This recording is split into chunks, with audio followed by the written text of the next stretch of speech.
Hi, everybody. Welcome back to Political Excess. Today, let's talk about Georgia's primary that's coming up on Tuesday, the 24th. Now, Georgia has several key races to watch. Can't go over everything, but let's start in the U.S. House. In the 6th district, that district now has been redrawn to favor the Republicans. So they have a primary that will probably be a safe Republican seat in the fall.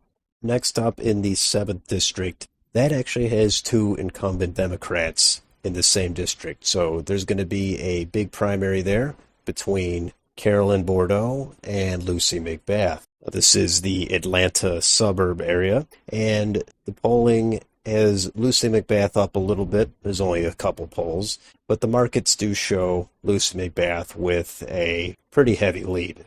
Over in the 10th district, incumbent Republican Jody Hice is not running for re-election, so that's an open seat. That has former U.S. Representative Paul Brown running, but predicted shows Mike Collins has a very substantial lead for that primary. He's leading Vernon Jones, the former Democrat. Now let's move on to the statewide races, and let's start with governor. Incumbent Republican Brian Kemp, he's running for re-election to a second term, and he is facing a primary challenger, former U.S. Senator David Perdue. And Donald Trump did endorse David Perdue in this race. And for the most part, Brian Kemp has maintained a lead in the polls, and it's only widened in recent weeks.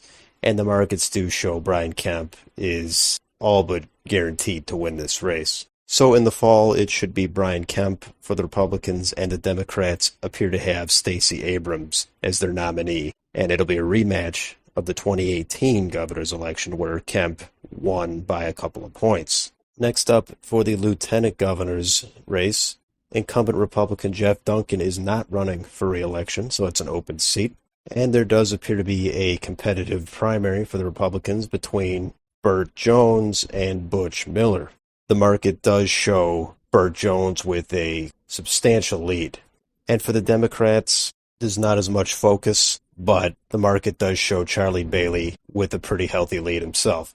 And the Democrats could be competitive in both of these races, actually all the statewide races in the fall. Republicans are probably favored, but the Democrats certainly should be competitive at least. Another big statewide race for Georgia is for Secretary of State, where incumbent Republican Brad Raffensperger is facing a primary challenge from Congressman Jody Hice.